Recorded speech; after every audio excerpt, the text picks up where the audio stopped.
Welcome to the Rim Break Rodeo. We hope this video helps. You start by preparing a neutral canvas.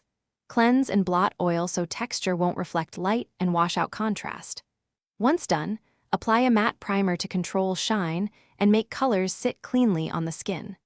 Then choose a foundation 1 to 2 shades lighter or darker than your natural tone, depending on whether you want punched-up highlights or deeper shadows. This creates the base contrast you'll build on with contour and light shaping. Now you sculpt. Use a cool-toned contour in the hollows of the cheeks, temples, and jaw to mimic true shadow. Blend toward the center but keep outer edges defined for contrast. Next, add a powder or cream highlighter on brow ridge, cheek high points, nose bridge, and Cupid's bow to catch light. This increases the dynamic range.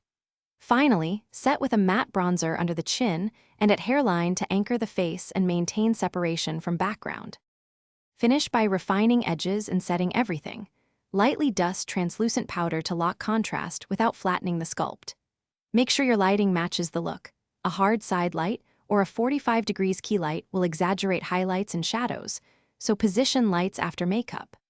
If things go wrong and contrast fades, blot excess oil first, then reapply small amounts of matte powder or intensify contour selectively rather than redoing the whole face.